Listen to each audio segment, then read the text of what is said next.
Welcome to a night in the Asylum. It's Tuesday, 7:30 p.m. Eastern, as if you didn't know. Time for Talk, Tech, and Tequila with Darren and Jen. Call in live or leave a message at 855-366-9653 or email gilbert@asylum.radio. It's time to take refuge with your friends, your cocktail and cream puff. Jen, how are you? It's Tuesday, April 6th, right? Am I on the right day? 6.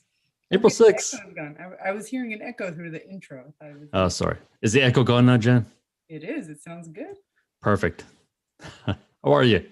Good. I'm so excited for today because I knew that, last week we didn't have time to get into all of the things we could have talked about. So for listeners who didn't hear last week, be sure to check that one out. This is a continuation of that one where we are going to talk a little bit more in depth with Jenny.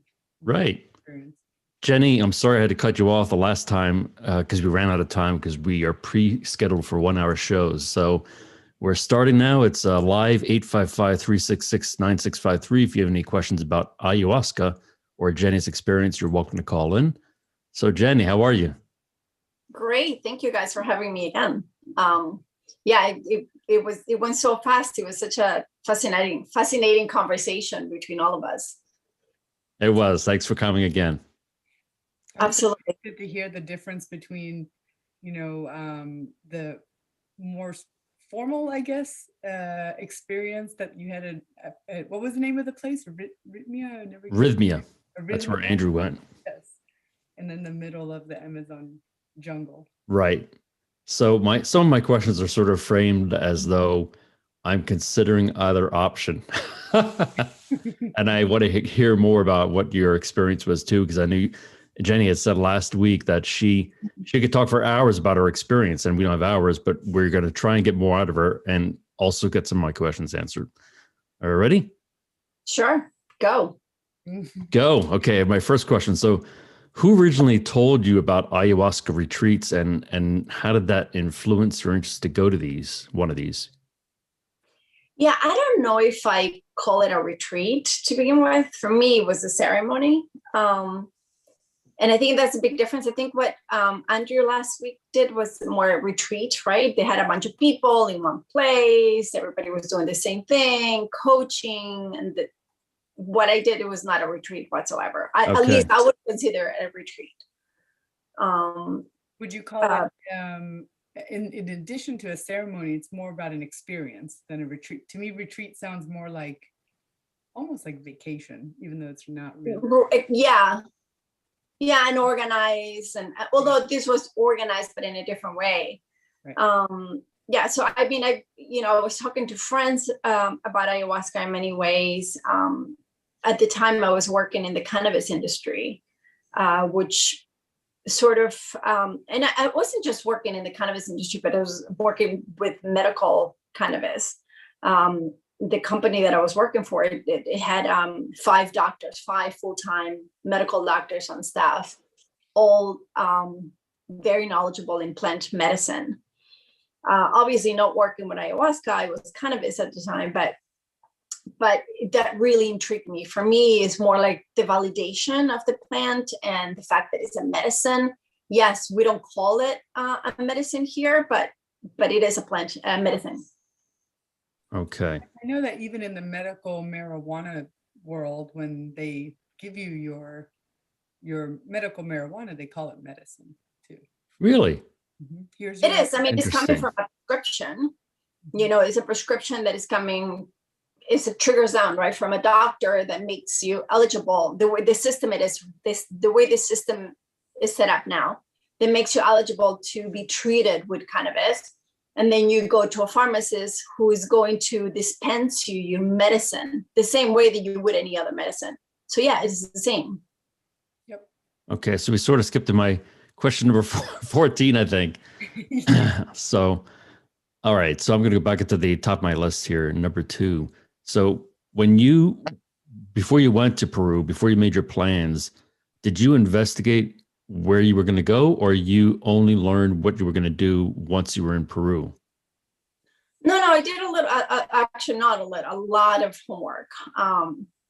Again, because of the industry that I was in. And then I have friends that are very spiritual.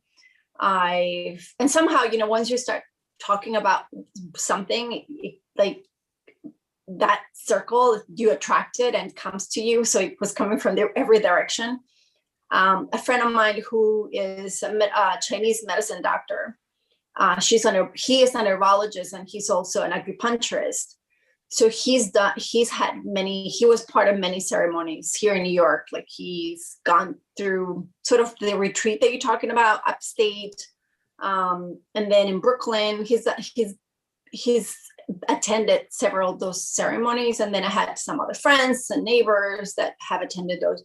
But there was always very secret about how it's done and how they attended, how they invited to those events, and I wasn't so sure of the benefits, to be honest. I didn't know, so for me it was about understanding what are you getting out of that. I trusted him because one, he's a medical doctor, not a medical doctor, he's a Eastern doctor.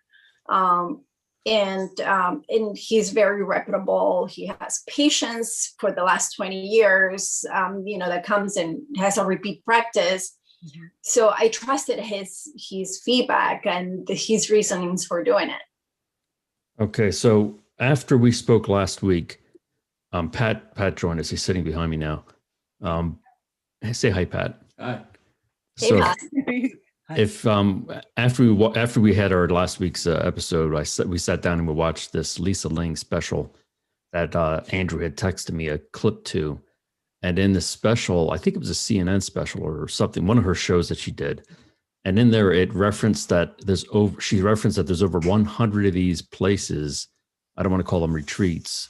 I don't know what you would call them, ceremony places in the Amazon. So how do you pick out of those 100? I mean, you said you got a specific referral. So did you tell somebody once you got to Peru, like, this is where I'm supposed to go, and somebody led you there, or how did that work? No.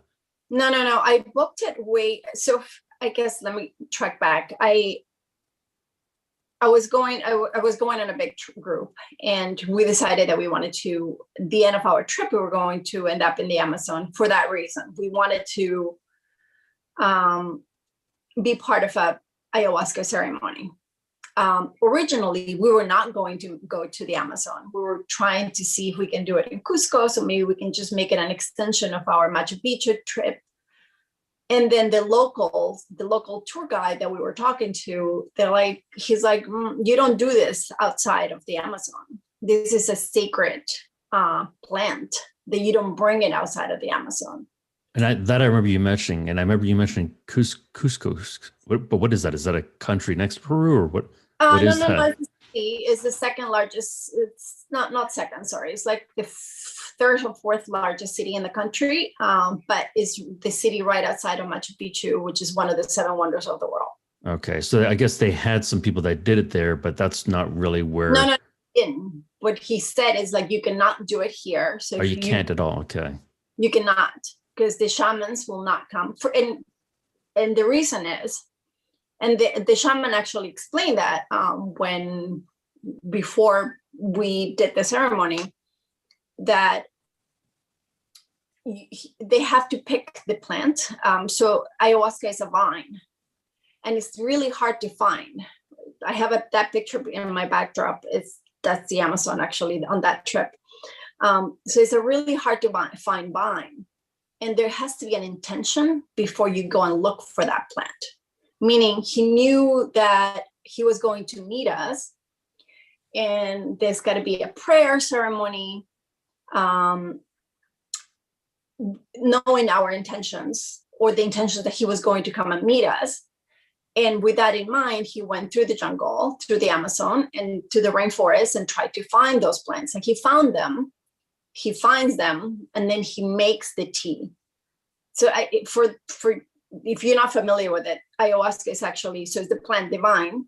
Right. And then boil it and they sort of make a beer. It tastes more like a combination of a beer and kombucha tea, concentrated kombucha beer, if combination of both is fermented.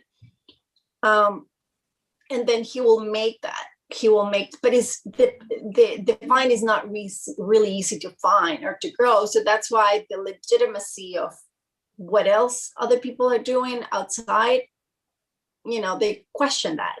I would imagine also that it's an opportunity for shady business dealings and fake shaman to take advantage of American tourists as well. Yeah, and I'm sure, you mentioned 100 of them. It could be, I don't know. I'm sure they might. I think I've seen some documentaries actually when I was doing my homework too. Some people that do it, but for they never have 100 people in one room because. No, she was talking about there's 100, not 100 people, but 100 of these locations where they do these ceremonies, and she had like a brief map that she showed. But Jen, speaking of fake shamans, what I didn't understand is that when I was watching the special, I was expecting to see somebody that looked like they were born in the country or something. But the shaman that they had for the special that she had was a guy from, I think it was from Georgia. I imagine the Trump shaman, that every time I hear shaman, I think of that. Yeah, that guy. The guy. So how do you? That's the other thing too, when the local, he's like, okay, you cannot do it in Cusco. You have to go to the Amazon if you want to do it.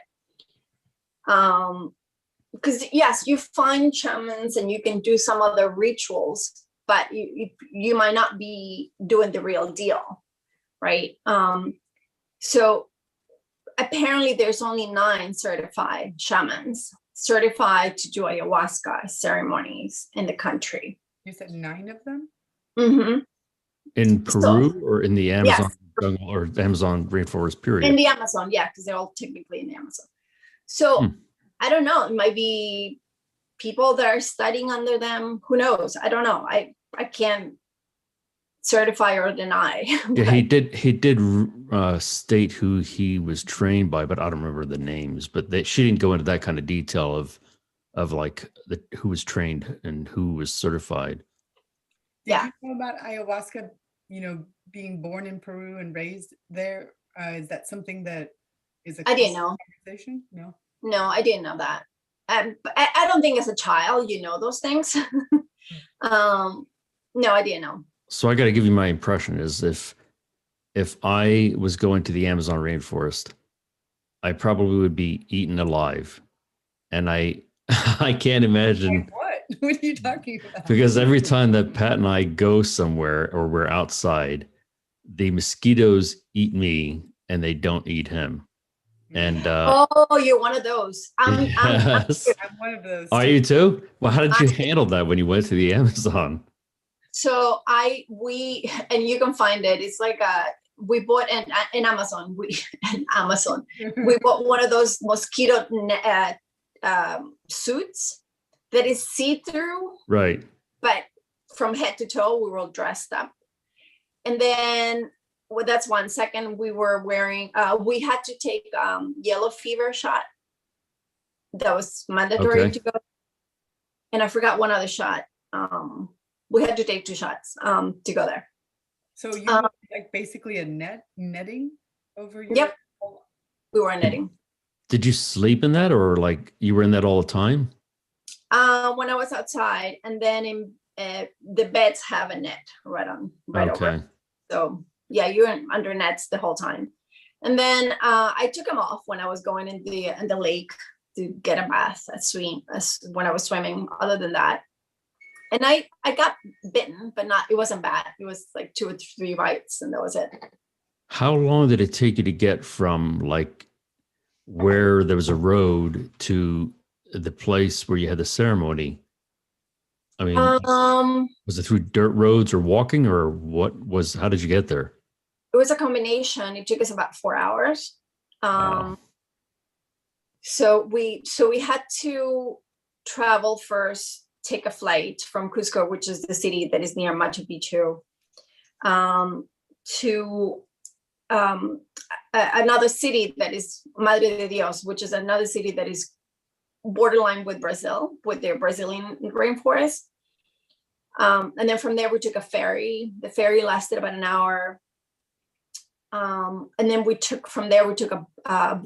walked for over 2 hours, just carrying whatever you were going to carry. That's dedication. Is this also in altitude, or is it closer to sea level? No. Yeah, it's not, because it's a rainforest. No, but we stayed for a whole week. So it wasn't just that. We stayed for a whole week. So it was sitting. Talk about the freshest air in the world, right? Because you have the oxygen from all the trees, clean air, clean food, because everything that we ate was just grown. I don't eat meat, but the kids do. So they had the chickens and the roosters in there. That was their meal. They would pick one for the day, and that was the meal for everybody. Oh my gosh. So speaking of eating, I mean, this is one of my questions down further, but I know in Rhythmia, they serve you a specific food and specific things to eat. And I don't know, I think it was because some foods interact with ayahuasca not as good, I guess. So we were told to fast, and not necessarily fast, but not to eat any meats or any heavy dairy for like a whole week, which to me was nothing, because I'm a vegetarian anyway, so it didn't affect me at all. But the other two people that I was with, they had to stop eating meat. Other than that, it was not. It has to do with like the nauseousness and Yeah, that's what it is. They want your stomach to be light, because you will be throwing up and possibly have diarrhea, because it can affect people differently. And how about people that are either yourself or people that you were with? Did they talk to you about like you should not be taking antidepressants or any of these types of drugs before you go to the ceremony for a certain amount of time? Yeah, that's a good question, because a friend of mine who ended up not making it, she was taking, I think, diabetes medication or something, and she was concerned about that. And I don't know what other medication she was taking, but she ended up asking her doctor, and the doctor said that it was probably okay, but he couldn't guarantee anything. But the doctor's like, wait, you're asking me about ayahuasca? But I think the one thing that I get, Darren, all the questions that you're asking, it comes from not knowing, right? Interesting, today I was listening to, Jen, that I love Trevor Noah. Mm-hmm. I was listening to Trevor Noah, that he was interviewing Dr. I don't know if it was today, yes, probably a show this week, Dr. Carl Hart. And he wrote a book, Drug for Adults. And the point of this book is that technically, when we say drugs, right, we're talking about naturally made, like plant medicines, cannabis, cocaine. Technically could be a natural as well, ayahuasca, all these things. Is that a real one? It's made from poppy? I don't know. Is heroin a thing? Hashish, right? Well, remember we had the leaves in Peru. You had the cocaine leaves, the tea. Oh, the coca leaves. Yes. The coca leaves, that they make cocaine from that. See? You had the tea, and it was absolutely natural. Everybody has it. Yeah. Which, as a matter of fact, just going into to help your body adapt for the altitude, you take coca leaf tea, and that helps you. It's more like I don't know. I was going to compare it to coffee, because it sort of helps you balance your state a little bit. So for altitude, you take it, like even the farmers, they chew the coca leaves, which is the same leaves that they make cocaine with. So it's all natural in the natural state. So still is medicine in many different ways. So the point of this, what he was saying, is that more than 50% of humans have tried marijuana at one point or another, half of the population out there.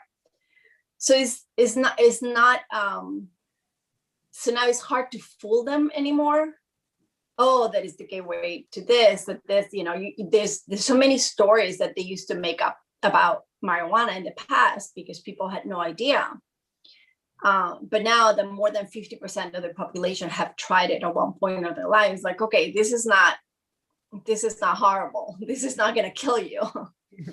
So his point is that it's the same for everything else, right? So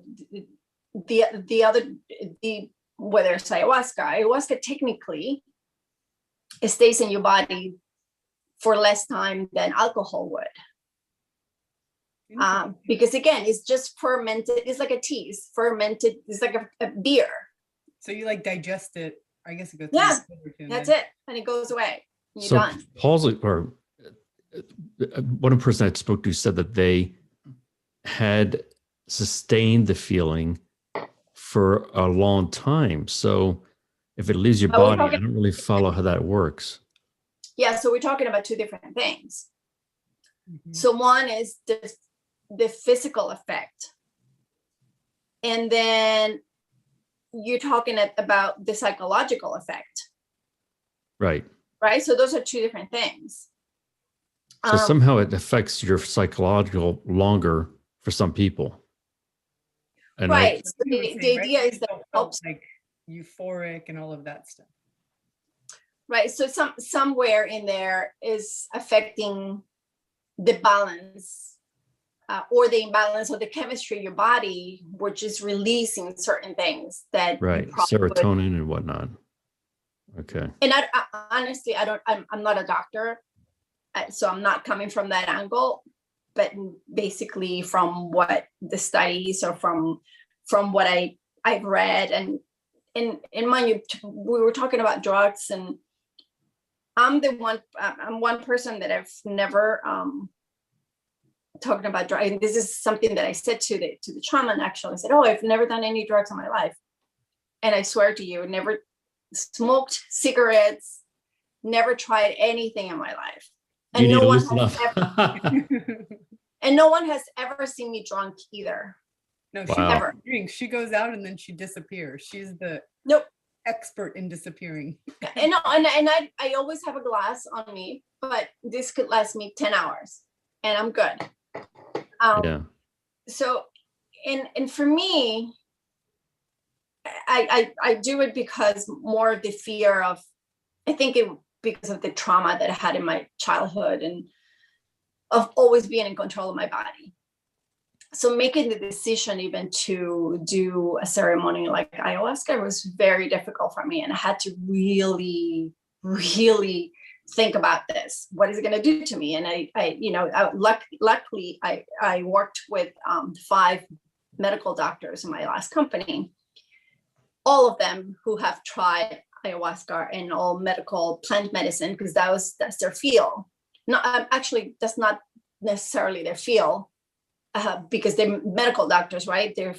The 4 of them are emergency doctors, and one is a family doctor of the 5. And but because they're in the cannabis industry, they had to study plant medicine. So I had these conversations with them, and one of them spent weeks and weeks in Brazil just studying it and going through ayahuasca ceremonies more than a week for several days. So I had deep conversations with them about this. Okay, so what is it going to do to me? And the number one fear I had, it was like, I'm going to lose control of myself. I'm exactly the same way. You like to be in control. That's why I don't drink substantially when I'm drinking, is that I don't feel like I don't want to lose control of myself. Mm-hmm. That's probably saying, oh, you're silly. No, I mean, it's a thing. No, we all have our own reasons, and it doesn't have to be wrong. And for me, I sometimes I might be a party pooper and I can party with you. I just don't have to drink or smoke or do anything else, Yeah. So speaking of smoking, Jen. Yes. I'm doing this trip to California in a week and a half, 2 weeks. And marijuana is legal in California. Yeah, recreational. Recreational, yeah. So interesting. Anyway, but let me back to my questions. So Jenny, one more question about my fears, I guess, and then I have some more personal questions for you. But in the Peru and the Amazon rainforest, if somebody has a bad reaction, or is there, and where does somebody go for medical help? Or is that like a 4-hour walk back, or what? Or what? Yeah, I think it would be a 4-hour walk, unless you get helicoptered out, right? Yeah. First of all, they don't expect you to. Good luck finding a helicopter. Good luck having the helicopter find you. Yeah, there's not even electricity. They're not Trump that he had to, 3 blocks. They had to take him in a helicopter. No. So, question. I guess the first one you said, "Oh, what if something happens?" They don't expect anything to happen because, again, does anything happen to you when you have a bottle of beer? No. That's it, right? So it just doesn't. It just doesn't. It's having a beer with different side effects, right? So alcohol is also considered a psychedelic in a way, right? Not a psychedelic, but it's more it's a depressant for sure. Yeah. Yes, it is, but it also alters your mood and alters your behavior. Right. Just like some other, some like cocaine would do, or marijuana or opioids. It's the same thing. Mm-hmm. And the thing is that most people don't know that they're really in the same category. Ayahuasca and alcohol and marijuana. Yeah. Mm-hmm. It's fermented tea. It is it's kombucha. That's all it is. Kombucha. Mm-hmm. That's all it is. And so but probably more natural, right? Because they don't have any additives. They just make it in a pot, and they with prayers and yes, it's hallucinogenics in it, but it's just a plant that goes through your body in a few hours. It's the same as the mushrooms, right? They're the same. They're natural, grown on whatever, but they have a side effect of making you hallucinate or kill you, depending on which one you eat. But the ones that they don't kill you. They just Yeah, very much so. Yeah, Jen, you're not supposed to eat the ones that are coming out of your backyard. Darn. I think that's a more bad fungus. A bad fungus one. Like bad toe jam or something. I don't know. So why is it, and this is maybe more of a philosophical question than a one that requires a real answer, but it's like, why is ayahuasca illegal in the US? Is it simply because it's a hallucinogenic and we're not ready to accept plants as medicine, so it has to be categorized as something and we just say it's a drug, or what is the thought there? Yeah, so I think about it, right? I've been in the alcohol industry for 20 years now. We had prohibition between 1920 and 1933, right, for 13 years. And the idea was back then, they're going to stop it because somehow it was going to be some tax benefits, because at the end of the day, it's all about money. Yep. And what happened? That there was underground, there was speakeasies were born. Speakeasies were born. Right. Bathtub gym was born. So many categories of alcohol were born because of that, and in a whole completely new industries. So now you think about, and obviously the prohibition got lifted because, okay, we're not making money here, we're losing, let's bring it back in. Now, if you think of, there's a new movie that just came out, I think it's something about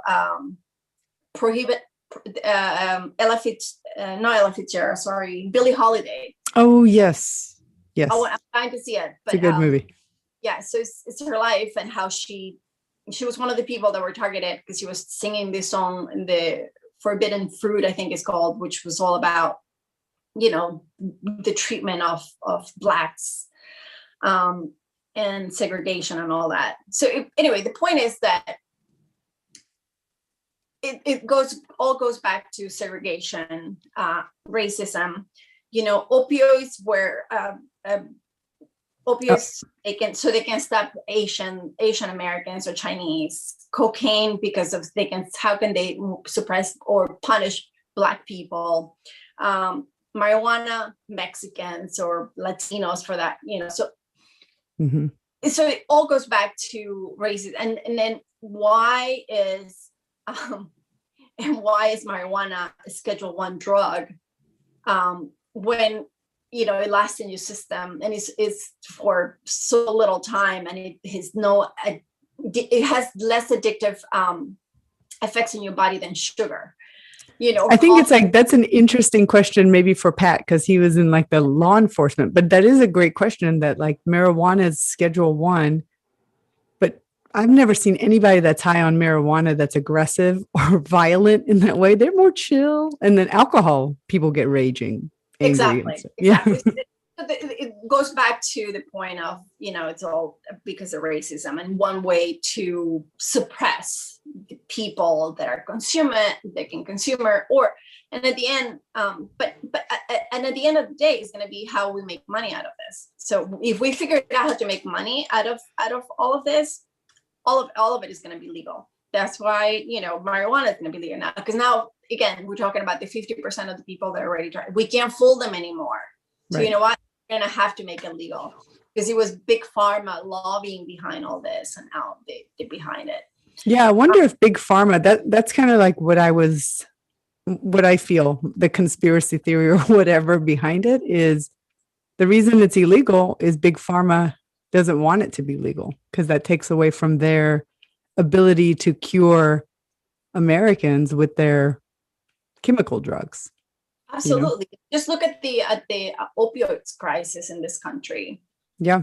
One of the treatments for the opioids addiction is cannabis, ironically. Really? Yeah. Weird. Huh. Yes. So of course, if you tell Pfizer or Johnson and Johnson, whoever is creating different forms of opioids, of addictive painkillers, of course they don't want marijuana to be legalized, because that it could be a replacement for all the millions of dollars that they could be making. They should be making marijuana pills, or I don't know, something like Pfizer. Oh, they will. Believe me. They will eventually. It's a matter of time. They will. So let me. By the way, I hear a fan in my side, and I don't know where that's coming from. So I apologize if you hear the. I don't hear anything. Somewhere. It sounds fine on my end. Yeah.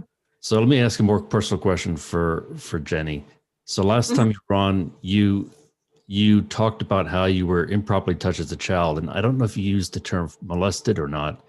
But if I think about that experience, nobody could really understand it, even if you go through it, I think. But I probably would obsess on that my whole life if I went through something like that myself. How did the ayahuasca experience help you get through that? Did it sort of lift your spirits in a way that you were able to put that behind you, or how did that affect you in that manner? So yes, I was molested when I was a child, more than once. That was obviously one that, for me, I didn't realize that made such an impact in my life until I went through the ayahuasca ceremony. But I didn't realize it affected me in so many different ways. I was telling you that even the fact that I need to be in control of my body at all times. No one has ever seen me drunk, because I just don't get drunk. I don't drink. I don't smoke. I don't just do anything that could alter how I can keep myself safe. Yep, I get it. Because as a child, I couldn't protect myself because I was little. I was less than, I don't know how old I was. I was definitely younger than 10. So 8, 9 years old, I don't know. But I couldn't protect myself, and and adults were not protecting me at the time. So to me, this brought up sort of that was that aha moment. Oh, so that's why. And I saw myself as that little kid, and now I'm here as an adult protecting that little kid that I was.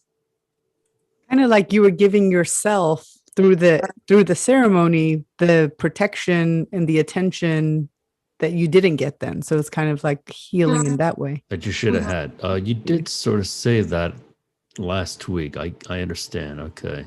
Yeah, I think it's something, what I always hear in the different stories that I hear about ayahuasca and at LSD is that when you're hallucinating, you're also very you don't have judgment about yourself. You look at things very neutral and not emotional. So I think that's what lets you unlock a lot of the hurt that you put behind the wall, because the wall comes down and you can see it for what it is.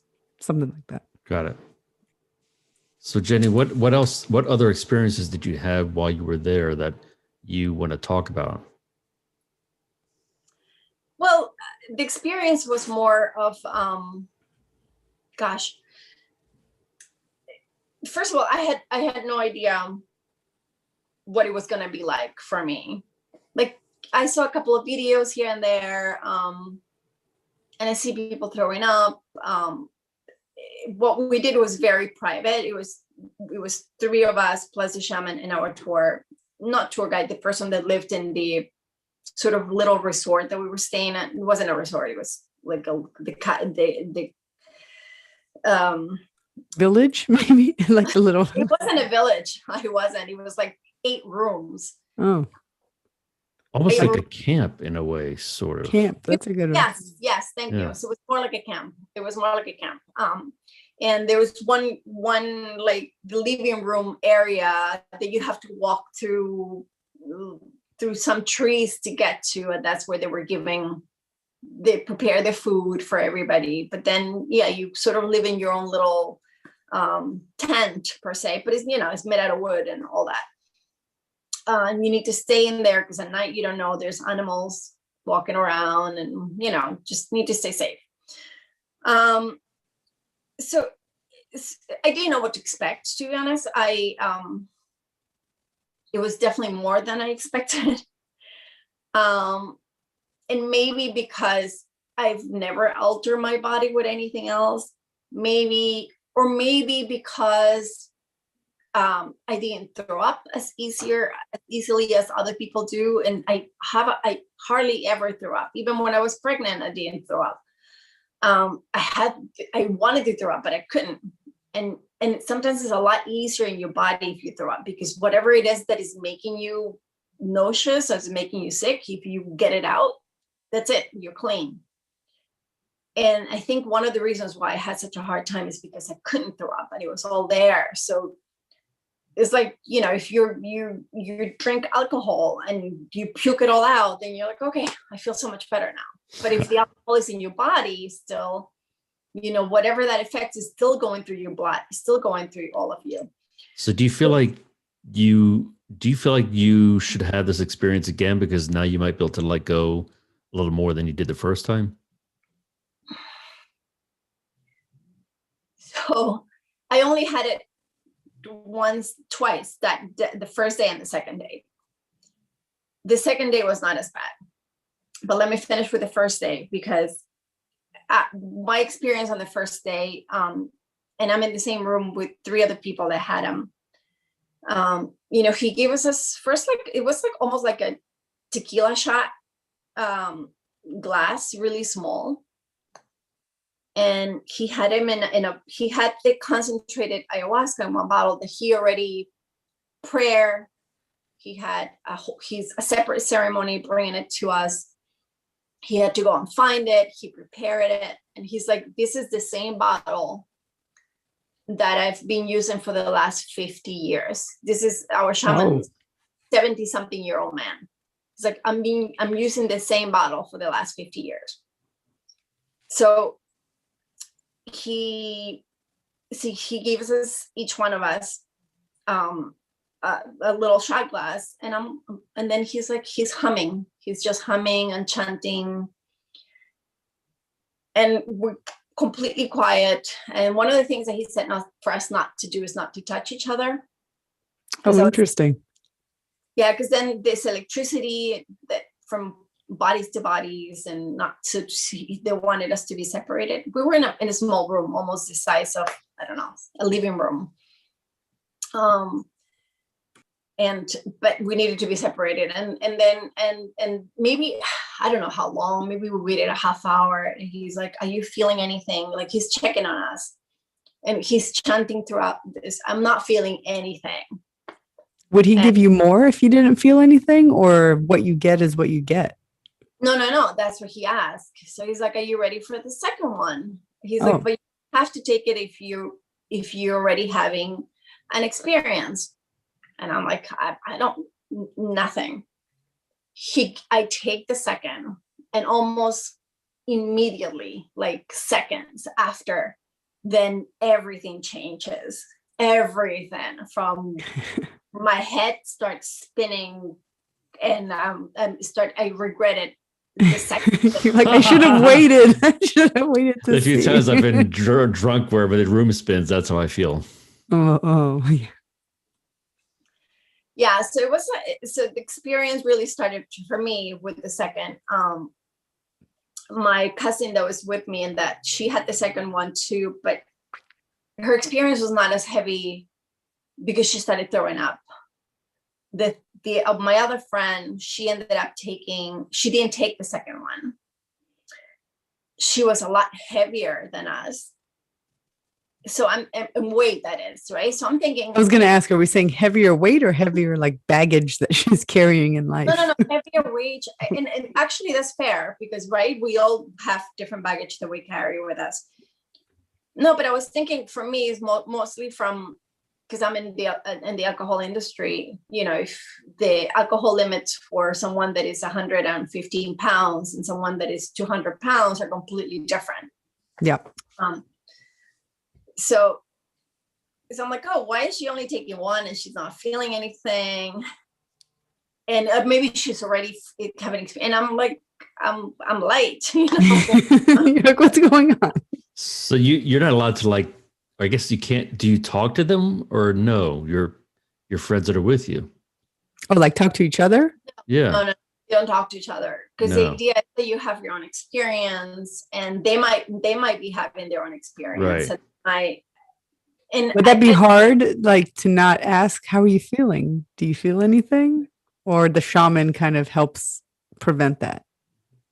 Honestly, it didn't even, I knew we were all in the same room, but other than that, I was not even looking at anyone. Or I don't know if I wasn't looking. I feel like I couldn't see anyone. First of all, see anyone? Wow. We're in the middle of the rainforest, no electricity. We're in pitch dark. No fire or any source of light? No. Wow. It's pitch dark. It was pitch dark.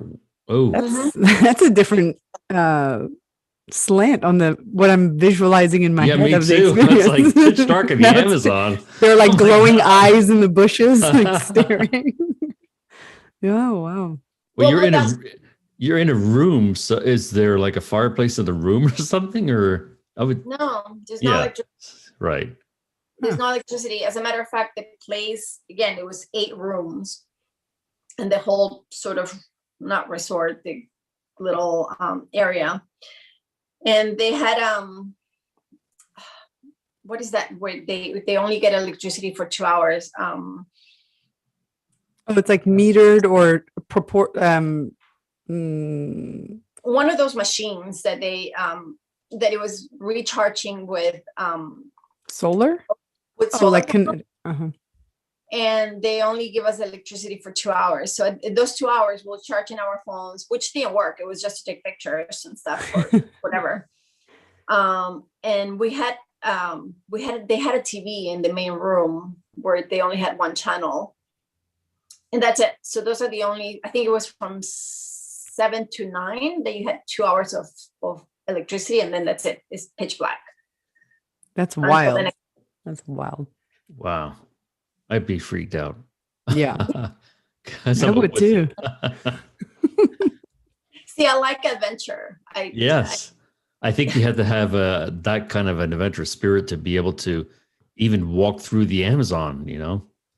Yeah, that's just even that. Let's go on a Jen, hike. Jen, you were there with Manuel, but how far did you get toward where she was for the ceremony? You didn't. We you kind of go- like we split ways when they flew to go to the rainforest, and Okay, we so flew it's back to Lima. quite a ways away. Okay. We in Cusco, I guess. So that was your first night, right? That was the first night. Yes. So the first night is that's when I saw literally everything floating.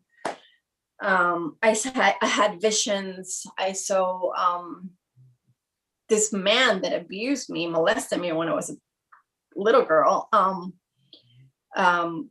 I saw him dying.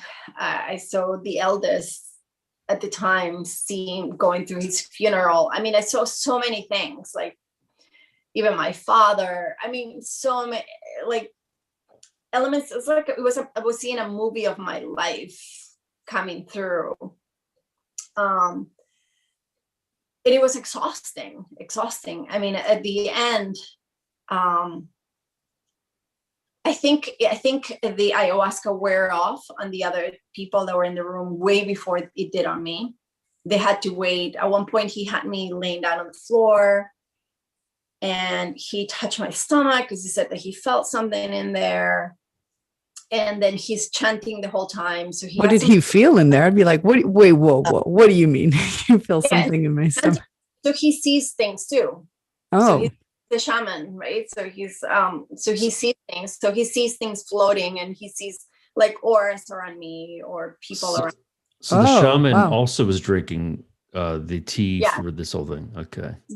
Oh, is he? So no, are there any people that are not on ayahuasca aside from the kids, I guess? So everyone in the room is all going through their own experience. Everybody's going through the experience. And it was only 5 of us. Interesting. That makes it kind of scarier too, because then I feel like there's no adult in the room to intervene if something went wrong. But we talked about how it's low risk too. So it is really low risk if you think about it, right? So even lower than technically, you know, you go to a nightclub and you have a bunch of people popping bottles of whatever. mm-hmm. Yeah. And the difference here is that the effects are different, right? So we talked about alcohol that makes you a little bit more aggressive and more, you know, you have cannabis that makes you more chill. You have this that enhances your psychic. Yeah. You know? So those are the differences. But the risks are not high at all. And I know you said this on the last show, but can you remind me, how long are you kind of in this hallucinating state once it like kicks in? Or how long were you? Are we talking like 6 hours, 12 hours, 1 hour? I think it depends. Again, I think for me it lasted longer than expected. I usually apparently like 4 hours. Okay. For me, probably lasted more like 5, or just because one, I couldn't throw up. And maybe I'm thinking, this is my own logic, I was lighter than the other people. And I had the same quantity as them. So I don't know. And if they're throwing up, they might be throwing up part of the ayahuasca also. Absolutely. So that was a theory. Like, oh, you threw up.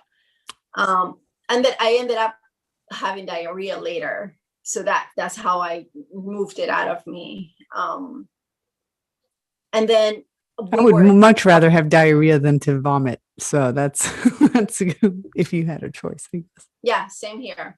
So in the 10 minutes that we have left, tell us about day and night number 2. Yeah. So day 1 ended, and you're pooped because your body's going. We were exhausted.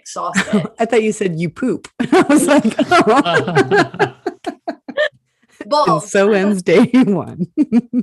No, my body was, all of us. We had hammocks and we just couldn't move out of the hammocks. We were all like laying down, like somebody beat us up. And at the end of day 1, when you guys are all kind of back, you know, on the planet, are you guys talking to each other about what happened to you, or you guys save the like recap until after the whole experience? We didn't really talk about it. And I think a lot of it was because we were so exhausted. We were sleeping through the day. We barely got up, ate something, and then lay down on the hammock.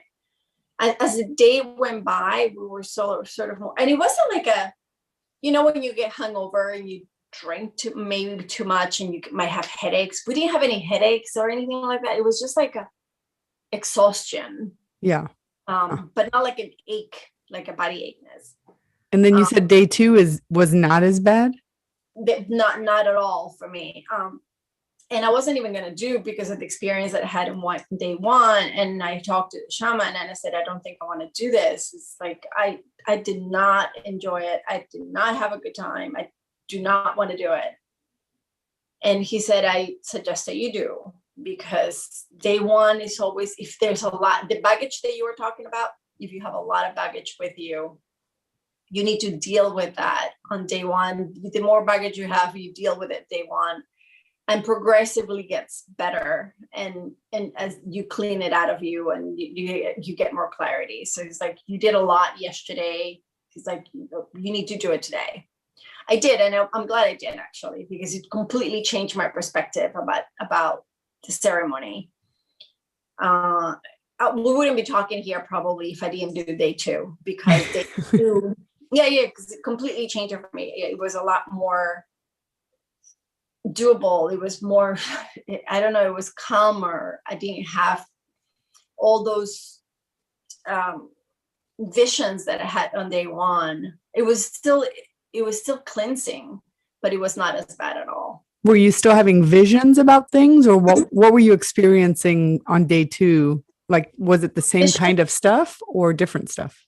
It was different, but it was more like a dream as opposed to a nightmare. Got it. So yeah. It was there. It was definitely there, but it wasn't bad. Yeah. And I mean, that's what I'm hearing is it sounds very similar to what we heard last week, where the first day is the toughest day. And a lot of times you feel nervous, regret about doing it, and you don't know if you should continue, but it's really day 2 and 3 and 4 where the real magic happens, let's say. Yeah. And I think again, we all have different experiences because we have different baggage growing up, and I think all of that comes out. So I didn't go with a specific intention, to be honest. And I'm glad, because I just didn't know what to expect. But it all comes out. Whatever needs to come out, it comes out by itself. Huh. So the people that you went with, you were friends with all of them, or were any strangers part of the group? You said there were 5. Yeah, one person. So 2. I went with 2 other people. And then one was the shaman, and the other one was the one person that lived in that little area. And did any of them suffer from depression, anxiety, or addictive behaviors that you're aware of? Because I read and hear that having an ayahuasca experience can help with all of those. No, they didn't. But yes, absolutely. I heard about that too. If you have any mental issues, even mental illness, it could help you with. But again, I'm not a doctor, and I don't think any doctor will recommend it anyway, because there's nothing that is technically treated or proven at this point. Although I have to say, I think I mentioned the last time, NYU is doing a research and all. I think they're calling it psychoactive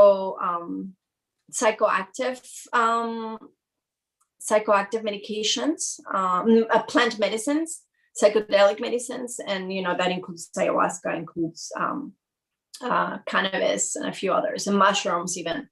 And the idea for them is like they want to bring it to life. They want to make it legalized, and they want to prove that they're actual medicine, because that's a big debate, right? Whether it's a medicine or whether it's a drug.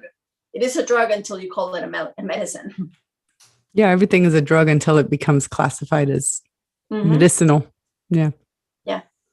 Well, even drugs, right? So what you buy in a pharmacy is a drug. Yeah. Imagine if the pharmacist is like, here are your Schedule 1 drugs. They make you better. When I was doing research on this, I found a place. I asked Pat, can you do this anywhere in the USA? Because I said, I found a place in Orlando that is related to ayahuasca. And he said, well, the way they get away with that is they claim that they're a religion and then they're allowed to use it. So, but I didn't read good reviews about the place in Orlando. That's kind of like the ayahuasca experience, whether it's in a retreat or in the middle of the Amazon.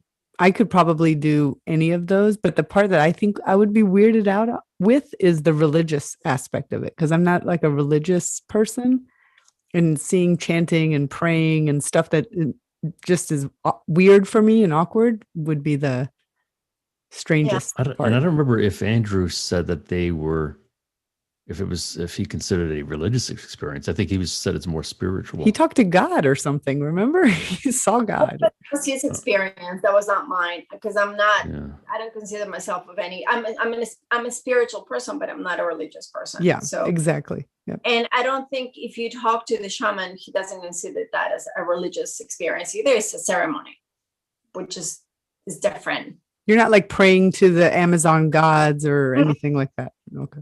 No. Interesting. No. He was chanting to the medicine. And then you mentioned something about New Orleans. I question it only because the plant is not so easy to find. It's a vine. It doesn't grow like cannabis that you can find it everywhere. You can grow it anywhere. Yeah. I wonder if there's like bootleg ayahuasca. Like there's oregano with a little bit of marijuana. Sometimes they cut it, stuff like that. Like maybe the ayahuasca is. It could be not the real deal. Yeah, could be something totally different. Huh. Yeah, but if you want the real deal, just go to the real place. That will be my recommendation. So if I do ayahuasca and then I get drug tested at my job, will I fail the test, or do they not test for ayahuasca on drug screenings? Same as alcohol. It's out of 7 hours. Oh, it's out like the next day. It's not like the other stuff. Not hours. Not even the next day. Hours. Yeah. Interesting. Well, Jenny, it's been a pleasure having you again. This hour went by quickly, so we didn't get all our questions. Well, and Darren is like making notes because he's trying to decide what he's going to do. Yeah, I'll tell you where to go. Yeah. All righty. Thanks again, and thanks for the listeners. So good. Tune in next week. Yes. Good night. For having Thanks, me. Jenny. Bye. Bye.